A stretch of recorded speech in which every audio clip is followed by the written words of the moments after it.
you're getting it. And this is why we're seeing spikes in certain communities in Israel of cancer. You think that's bad? In the year 1900, 8% of people had heart. This is cancer. This is heart disease and strokes. 48% of the population of Israel will die from a heart attack or stroke. I'm not even saying it's a disease, because it's not a disease. Heart disease, only 3% is a valve that's broken, something's wrong, a mechanical part is wrong. 98% of heart disease is clean up your diet, get rid of stress, and exercise. It is not a disease. Just like type 2 diabetes. The Hasidic community comes to us by the boatloads.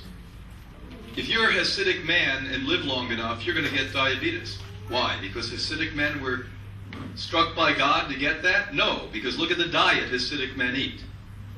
If I wanted to give you a bad diet, I don't have to invent one. I go to the Hasidic community and look at what they're eating. Come on, wake up. And then when I challenge some of these people who don't want to change, you know what they say to me? God told us to eat this way. I said, what God told you to do that? You were on the wrong channel. Honest to God, I don't know what happens there. 1900. 0% of people had diabetes type 2. There were no reported cases of type 2 diabetes in the year 1900. In London, England, Paris, France, New York City. Today, it is the fastest growing disease other than autism. Autism beats it all. I mean, what could beat autism? 1 out of 10,000 and 1 out of 78? But again, to repeat what I said 18 and a half minutes ago, it is not we adults. In my generation, it used to take 50, 60, 70 years to get diabetes, living bad for that long. Now our 5-year-olds and 8-year-olds and 10-year-olds are getting type 2 diabetes. And in the so-called religious community, it is in some cases double what it is in the secular community. Now, would you like to tell me that it's a spiritual thing to eat that way when we're afflicting our children with type 2 diabetes? We've got to change the way we're thinking, people. I'm sorry I'm yelling, but that's me. My research and many researchers and physicians on the cutting edge of cancer research now believe that viruses weaken the integrity of a healthy cell enough to be the central cause of cancer. Now this one I struggled with for about 35, 37 years of my work. I never wanted to submit to viruses being really a big part of cancer. But finally a physicist friend sat down with me not long ago and said, listen, we know, you know, all of us know that certain viruses cause cancer directly. Cervical cancer is an example. And that is a transmitted disease. And what happens is for a woman that creates cervical cancer, but the same virus creates neck cancer and head cancer, not brain, head cancer in a male.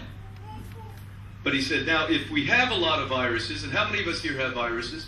Everyone raise 2 hands and your 2 feet. All of us have viruses floating around in us right now. We basically are weakening the integrity of the cell, so you're more vulnerable when you do something else, like eat chemicals, or get under stress, because stress and emotions are a gigantic, if not the most important part of healing and getting disease. And when we have those weakened cells and we do other bad things, eating bad food, then what happens is we end up with a mutated cell. Now, do you know what cancer is? It's a cell that's a little crazy. It's moving in the opposite direction. All the other cells are dancing, listening to Mozart, moving in the right direction. This Shoshana crazy one is going crazy, in the opposite direction. And then it's like watching cars at rush hour here in Jerusalem. This one crazy car bangs into another car, bangs into another car, and if you're in a helicopter watching, you'll actually see a big group of cars that we could call a tumor, correct? And it's energetic. This is why at Hippocrates we use laser therapy to eliminate. We don't open bodies up and give you nuclear war that destroys your health and kills you, and 93% of you end up dead with cancer after you've done all of that. What we do is we take the energy of the sun. You know what laser is? the beginning of us understanding the frequencies from the sun. And without opening anything, we put laser on you and we watch these tumors melt away. We use electromagnetic therapies.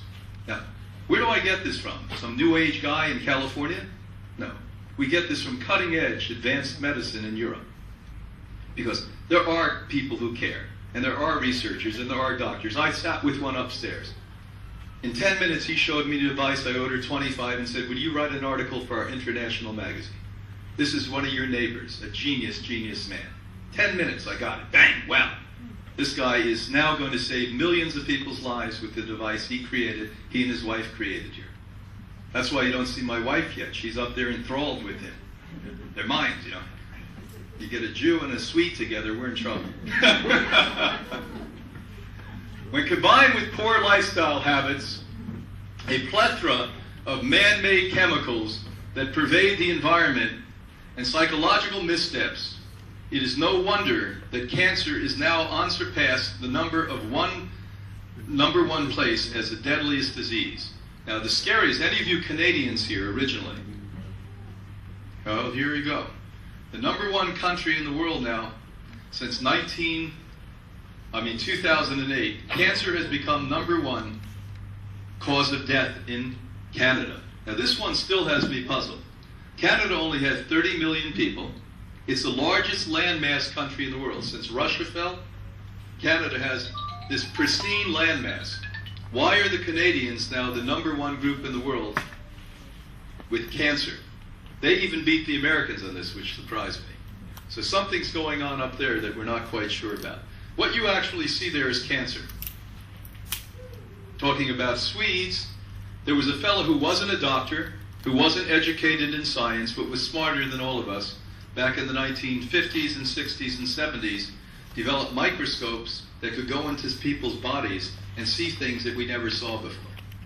Nobody's really, in a great way, given him credit in medicine, but what he did is revolutionize medicine quietly. Because what we were writing in medical books that I was studying as a young man was wrong.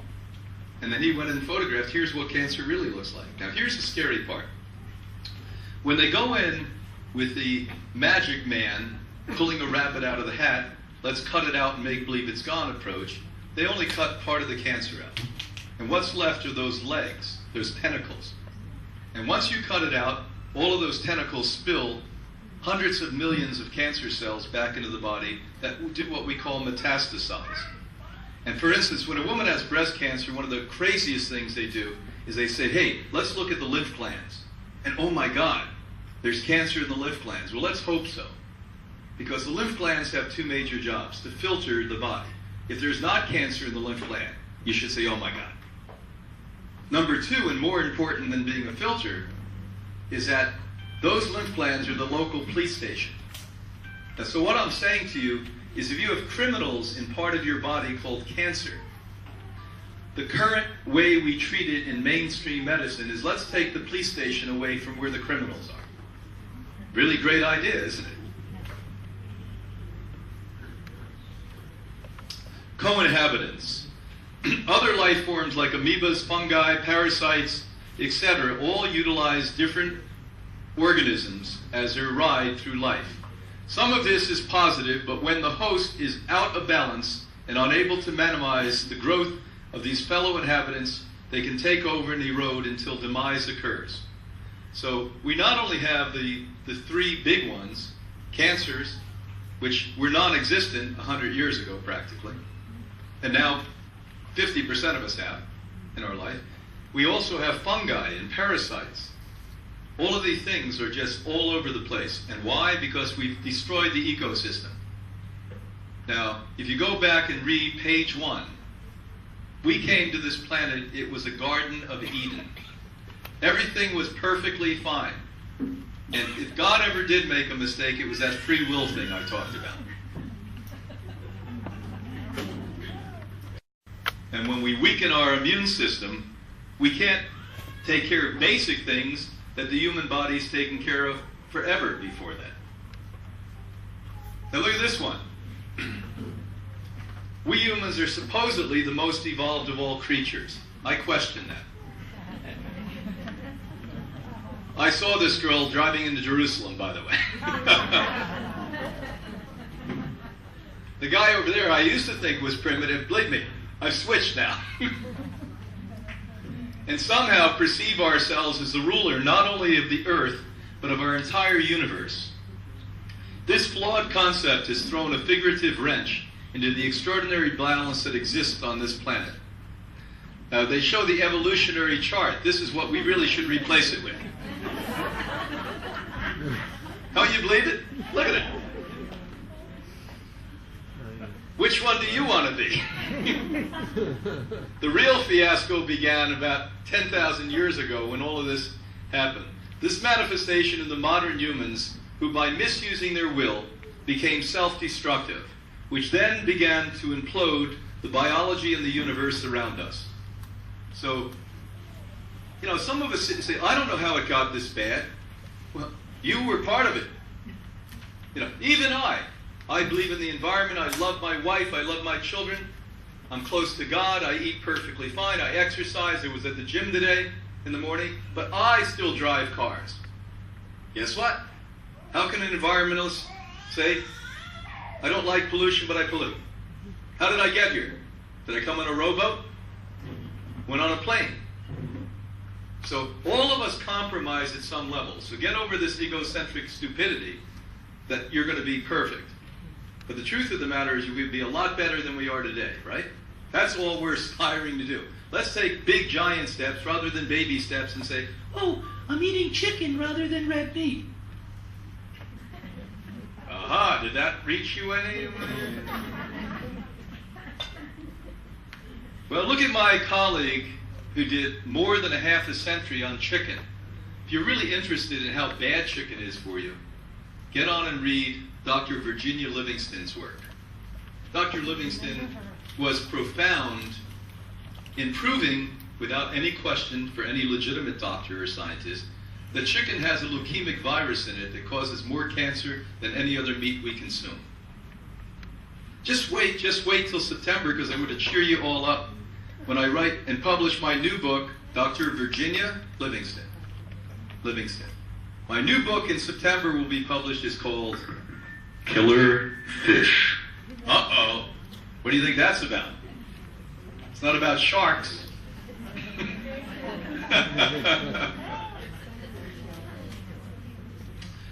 Isn't this wonderful what we can do now in science? It's pretty impressive. This is actually a cell splitting. And this is going on right now as we sit here. What has maintained our biological form, the cell, withstood our early endeavors into insanity? Do you hear what I just said? When we were a little crazy, our cells could handle it. When we get really crazy, our cells can't handle it anymore. But since the Industrial Revolution and the explosion of the population accumulated into 7 billion people with their distorted minds, we have escalated the destruction of our cell at a rate of 15 million times faster. Now this is a fact, by the way. This was 8 different university studies globally came up with the same conclusion. If we look at a person from 150 years ago, 200 years ago, we had 15 million times less assaults on our body. Now let's take a voyage backward. My great-great-great-great-great and your great-great-great-great-great were all organic farmers. There was nothing but organic farms, by the way. We talk about family now. Even those of us who love our family and children, we don't spend nearly the time they did back then with our children and family. Think about this. Relax. You're going to see how completely crazy together. And guess who was there? Grandmom and Grandpa. Did we have to get a babysitter we didn't know? Did we have to stick them into a nursery school? No, because Grandmom and Grandpa, and probably Grandmom and Grandpa on both sides were there if we were lucky. Okay? On and on it goes. Did we have television? Did we have radio? Did we have cell phones? Did we have computers? Did we have news? If you're not frightened at this point, just watch news. Did you hear what happened in Belushkanakalakala? What's Belushkanakalakala? I don't know, but they're dying there. Oh my God. You follow me? You don't have enough stress in your own life. Then we get in the car. People take cars for granted now. I read a wonderful